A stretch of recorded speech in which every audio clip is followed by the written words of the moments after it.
Hello, everyone. My name is Elizabeth Mans, and I'd like to welcome you to the April 4th Coalition Show. This is the October 12th, 2020 edition, and I'm going to take a moment to say Happy Columbus Day for anybody who happens to have that day off from work. I know some do and some do not, so if you do, enjoy the day. This is week 318 and the 261st show that we have done since the closing of the North Adams Regional Hospital. The April 4th Coalition's mission statement is, we are for workers' rights and collective bargaining rights and are against tax breaks for the rich and corporations who ship our jobs overseas. We support all the articles of the Universal Declaration of Human Rights, but as custom, we start off with Article 23, and I think it's going to work best if I do number 1 this time. Dick has number 2. Rachel, so that Mike can close with his favorite at the end. Simple and easy. So here we go. Number 1, everyone has the right to work, to free choice of employment, to just and favorable conditions of work, and protection against unemployment. Number 2, everyone, without any discrimination, has the right to equal pay for equal work. Number 3, everyone who works has the right to just and favorable remuneration, ensuring for herself or himself and his or her family an existence worthy of human dignity and supplemented, if necessary, by other means of social protection. Number 4, everyone has the right to form and join trade unions for the protection of his or her interests. Thank you, everybody. And as always, we'd like to thank the family here at the TV studio for helping us out. And right now we thank Dave Fabiano for agreeing to stay late as we're taping the show on Friday. That was a October sacrifice 9th, yeah. for him to stay late so that we could come in and do it. Thank you. And we also want to thank Michael Putnam, who normally airs our show on Fridays at 6 p.m. on the community radio station. And the call number is WMNB-LP 107.1. We promised our audience quite a few things on the last show, one of which was, of course, to let them know where the early voting was and how many days, et cetera, for the various communities in North Adams, and then we were going to clarify the 2 ballot questions. And I just wanted to make mention of one thing. I know that Monday is Columbus Day, but there's many people that celebrate Columbus Day facing east rather than looking west. Don't blame them. And they look at it as Indigenous Peoples Day. And I celebrate that. I was going to bring that up. I had faith that one of you would do that for me. Yes, that's out of So. respect and truth-telling about our native peoples in this country. Absolutely. Indigenous Peoples Day. Thank you, Dick. Very good. So Rachel, you wanted to do, Yes, we got quite a bit. In fact, Elizabeth did more both than I did it. could get today, but there was an article in the paper October 6th from Secretary of State William Galvin, and he Correct. said the last day to request a mail-in ballot is Wednesday, October 28th, but recommended that you do it by Tuesday, October 20th, so it can be returned by November 6th. Correct. And you can track your ballot at trackmyballotma.com. Early voting is from Saturday, October 17th through Wednesday, October 30th. I talked to Deb Pedersini, the city clerk of North Adams, and she provided the following information.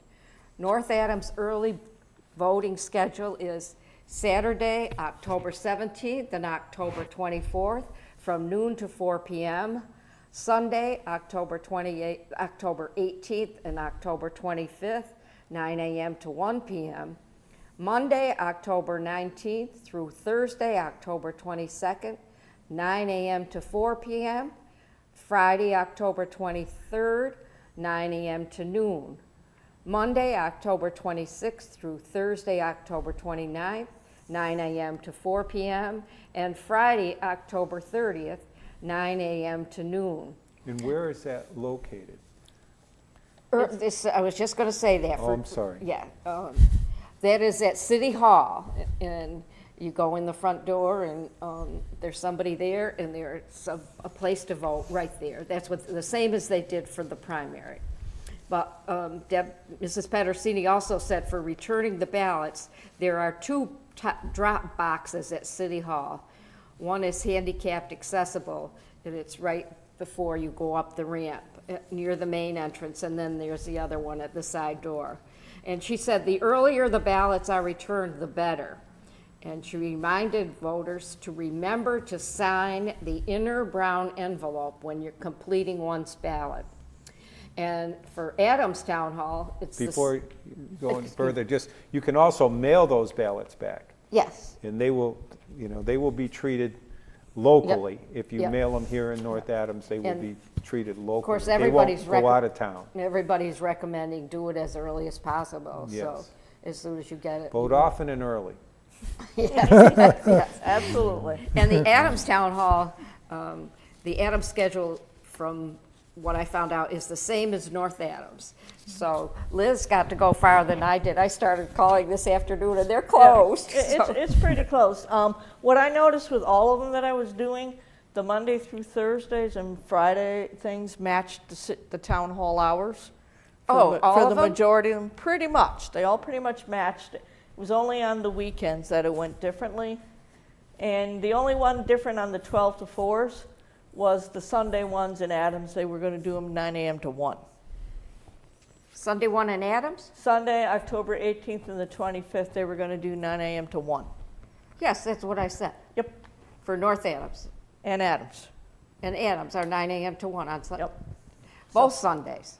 Yep, Yeah. both Sundays. So Yep. that's the same as North That's a Adams. good thing. Cheshire, it's going to be at their town hall, as it is with Adams. And they went a little wonky, but they're doing Saturday and Sunday, October 17th and 18th, 10 a.m. to 12 p.m. Tuesday, Wednesday, Thursday, October 22nd, 9 a.m. to 4 p.m. This is where they switched up. Saturday, October 24th, they're doing 2 p.m. to 4 p.m. And then Sunday, October 25th, they are switching to 10 a.m. to 12 p.m. And then Tuesday through Thursday, October 27th through the 29th, 9 a.m. to 5 p.m. So they stuck an extra hour onto their hours there. Clarksburg is doing it at the senior center rather than Yeah. the town hall. Saturday and Sunday on the first weekend, they're doing 2 p.m. to 4 p.m. Then they're doing Thursday, October 22nd, 2 p.m. to 4 p.m. Saturday, October 24th, 2 p.m. to 4 p.m. and again 7 p.m. to 8 p.m. And Sunday, October 25th, 2 p.m. to 4 p.m. Florida Town Hall was not up, so you have to call them. And their number is 413-662-2448 in order to get the information on when they're early voting. And last but never least, Williamstown is doing it at their town hall on Saturday, October 17th and 24th, and Sunday, October 18th from 10 a.m. to 12 p.m.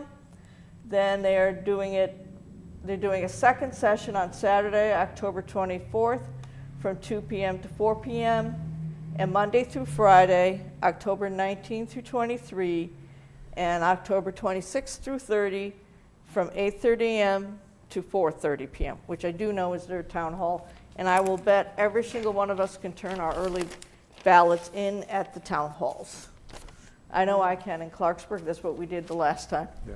So maybe Dave and I can get that up on our public channel or our That would be government great. channel. That would be And great. if you give me that, so I have the rest. Yes, I'll be happy to give you that. After our show.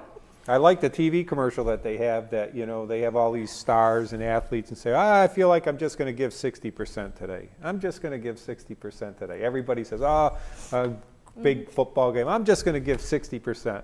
And then the whole issue is, if 60% of the people vote, what good is that? We want everybody to give 100%. We want everyone to vote, We respect you. No matter who you vote for, we respect you. We want Correct. people to participate. Yeah. That's the most important thing, because that's how democracy. The most important, and this is particularly this time with all the problems we have, I think now everybody we has need to to stand up and engage. take You the cannot cut and sit say, out. either say, enough, we don't want where this is going, or whatever. If they choose the other way, then the country chooses the other way, and the discussion continues. Yeah, Fighting for a democracy is not a spectator sport. no. And you need to get involved locally and state and nationally and do what you can. Everybody's got to get. Make a plan. Make Vote, a figure plan. out how you're going to That's vote, right. when you're going to vote, and how you're going to get there and make it. I'll tell you right now, I've already voted. I've already submitted my ballot. Oh, you did a mail-in. Congratulations, I think you I got yours. I've already voted. See, yeah. I'm going to go down and vote, early Right, vote. I'm just saying. I you- thought that was kind of fun. Yeah. All right, Richard. Very Well, good. I'm waiting for my ballot. I requested it back in August. It hasn't arrived yet. Yeah. But if it does like it did last time and it shows up 5 days before, I'll fill it out and drop it off Well, in yeah, I town would give hall. a call to your city clerk's office and see if they have that request in, if you haven't received it Yeah. within the next week. I will. I can always early vote, because they Yeah. do have Well, some late between the ones. two of us, we done good, Liz. Yeah, I think so. definitely. We did. course, it costs- And now we're Yeah. going to go to Dick, who did the research on the questions. Yeah, for there's us. two questions, and we went on YouTube, and WBUR, Public Broadcasting in Boston, Boston, yeah. did two short videos on question 1 and question 2. So we're going to show them. They're around 2 minutes. So if you can bear with us, and I called WBUR and I told them that we were going to use them, asked permission, but they didn't get back to me. But Well, at don't least we worry. let them know. But it's on YouTube, so I got to think that it's available. This one's on question 1. Okay, and I'm just going to start it right now. One on the Massachusetts ballot this fall may look familiar. It's a sequel to the right to repair measure that passed 8 years ago.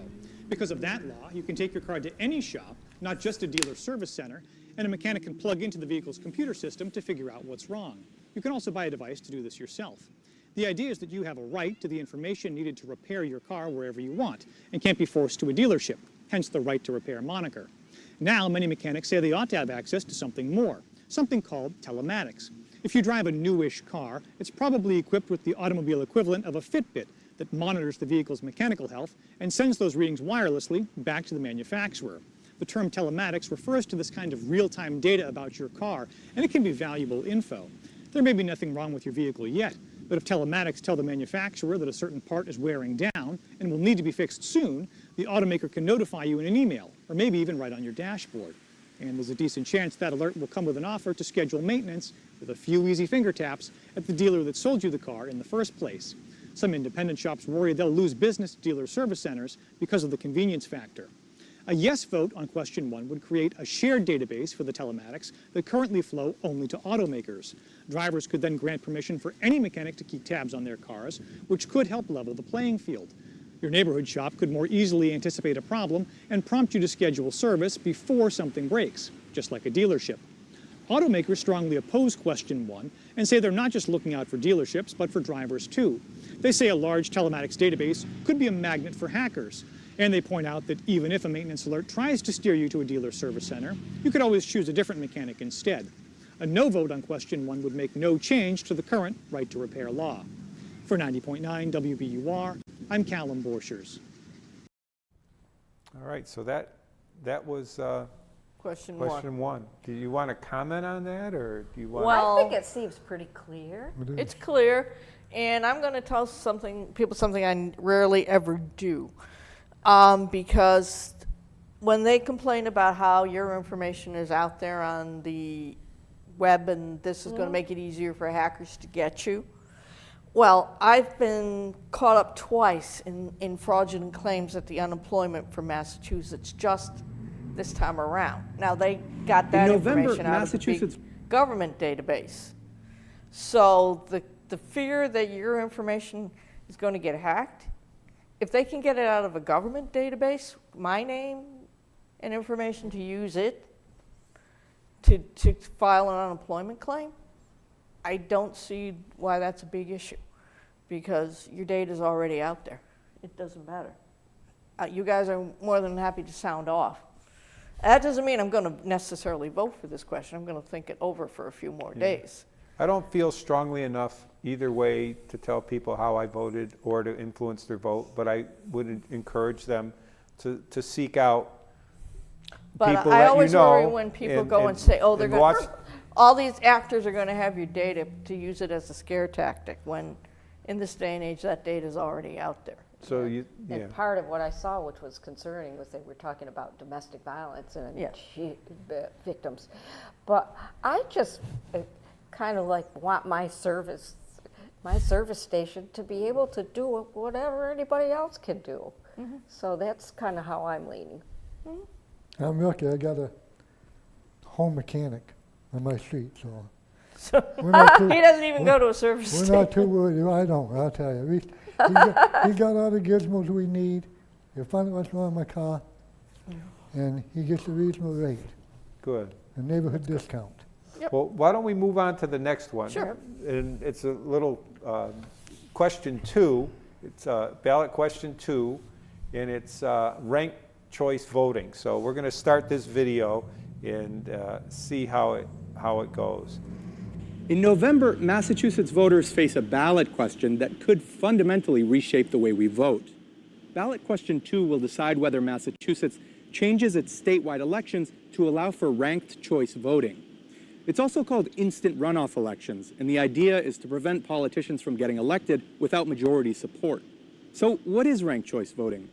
Ranked choice only comes into play when you have 3 or more candidates in a race, and only when one of the candidates doesn't get 50% of the vote in the first round.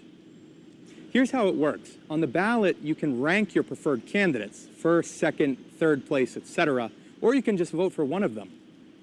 When it comes to counting the votes, if no one gets 50% of the vote in the first count, it goes to a second round. The last place candidate is eliminated, and that candidate's voters are redistributed to those still standing. That process continues until somebody gets 50% of the vote. If ranked choice passes here in Massachusetts, it'll go into place in 2022 for statewide offices, as well as state and federal legislative positions. Those behind the ballot initiative say elections are broken. They point to Congresswoman Lori Trahan, who won a primary among 10 candidates with less than a quarter of the vote. And supporters say that wouldn't happen under a ranked choice system. The group behind the ballot initiative, Voter Choice Massachusetts, estimates that 40% of races involving 3 or more candidates result in a winner who doesn't get majority support. And they say their effort is nonpartisan, a way to expand participation and allow more diverse candidates to get a shot at political offices. But some conservative opponents say that progressives are more likely to field multiple candidates, who would thus favor Democrats as a second choice. And the conservative Mass Fiscal Alliance has railed against the ballot initiative, saying it's too confusing for voters to understand a ranked choice system. A yes vote on 2 will establish a ranked choice voting system starting in 2022. A no vote will leave our current election system unchanged. For 90.9 WBUR, I'm Simon Rios. Well, we tried to explain it last week, and Yeah, this helps. I thought it was clearer. You were 90% right when you were laying it out. Yep. But I thought that made it clearer. And I guess my answer to the conservatives is, it's not just progressive groups that can field independent candidates. You can field independent candidates. So I don't consider. Well, it could be independents too. I think it seems fairer. And of course, if you don't want to do ranked choice, you just vote for one. You don't have to do anything else. all the rest. So you've got both covered.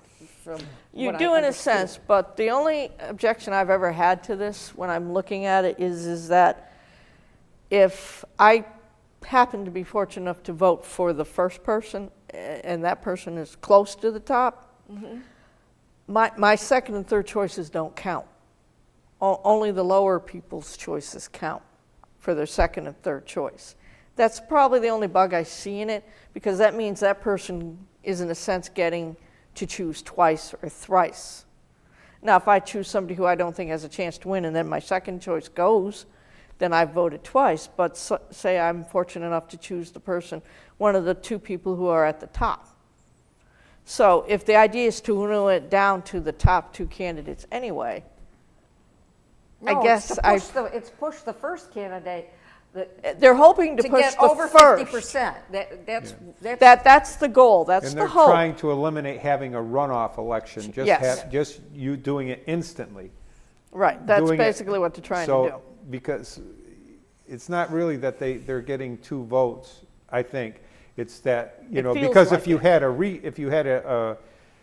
do-over, a new election, a runoff election, and Everybody eliminated would get to vote again. everybody'd have to go back again, and you'd still vote for your candidate first anyways, and that bottom candidate, or the bottom 3 candidates, or whatever, might be eliminated. Some states do that, they Mm-hmm. Right. have, They do.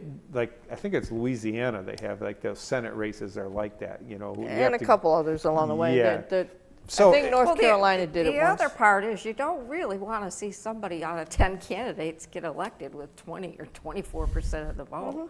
I mean, that's Yeah.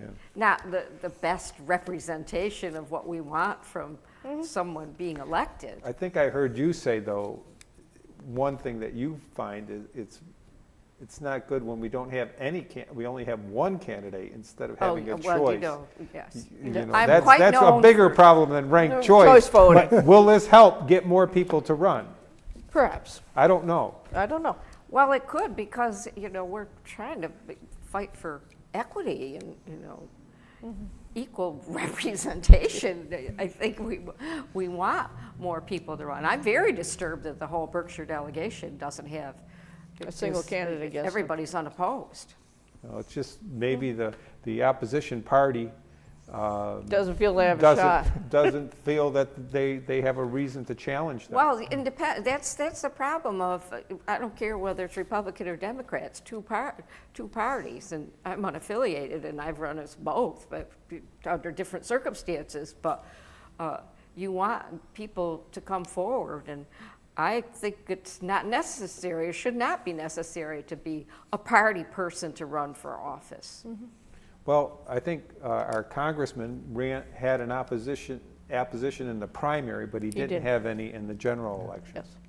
Yeah, Mike, that's dangerous. you're being awfully quiet. It's your turn. Maybe we should have Mike go over some of those. He brought in some papers. I don't know if he wanted to talk Well, about. we do, but the problem is when you vote, it's hard to get the people on the bottom to get out there and vote. It really is.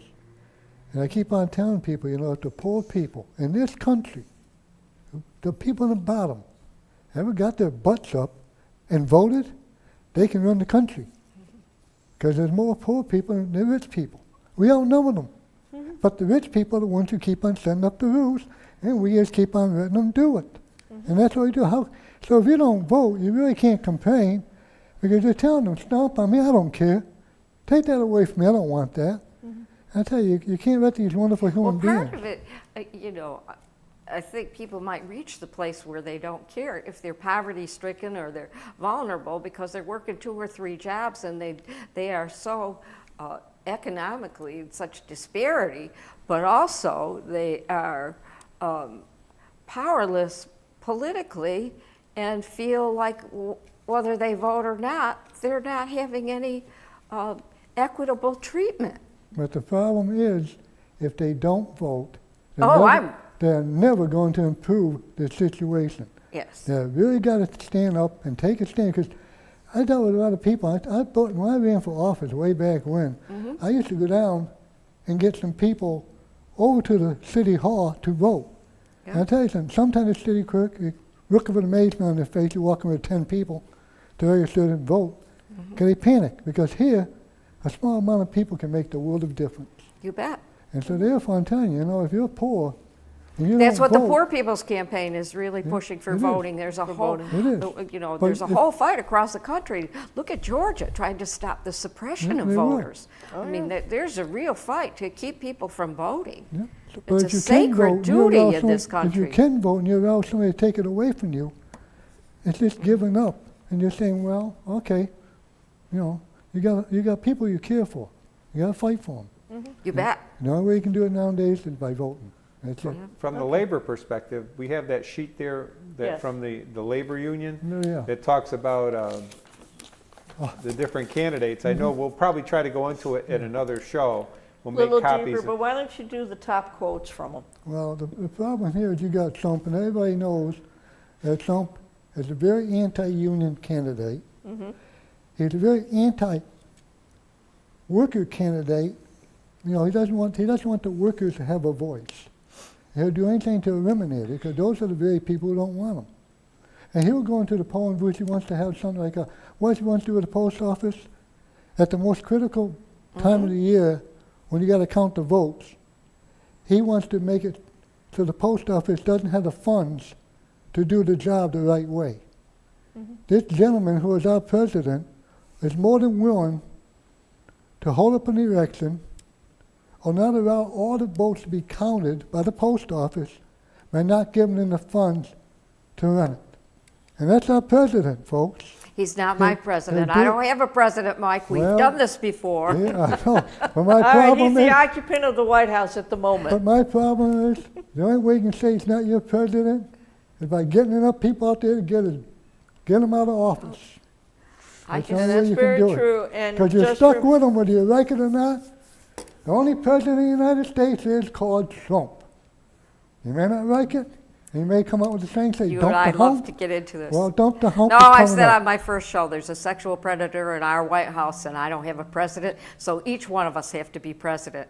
So there's where I I stand. like Mike. Spike Lee's name for him. He calls him Agent Orange. Well, it doesn't fit. Agent Orange. That's a good one, yeah. But yeah, I was very happy to, I've been waiting a long time. My wife and I participated in the Women's March the day before or the day after inauguration. I can't remember now. It's Yeah, it was been the so day Did you go to long. Washington? wasn't No, it? we went to Boston. We went. Good for you. We were at Boston Common. I still have the pictures, and what a memory that was. But it's It been a is. long walk from that day to today, and I was Oh, so yeah. happy to be able to cast my ballot. I'll tell you. We've been through a lot, and like one person says, every day is worse than the last one. And it continues to be that way. So hopefully, it seems like across the political spectrum, people from the intelligence agencies, that Republican, Democrat, they're all coming forward.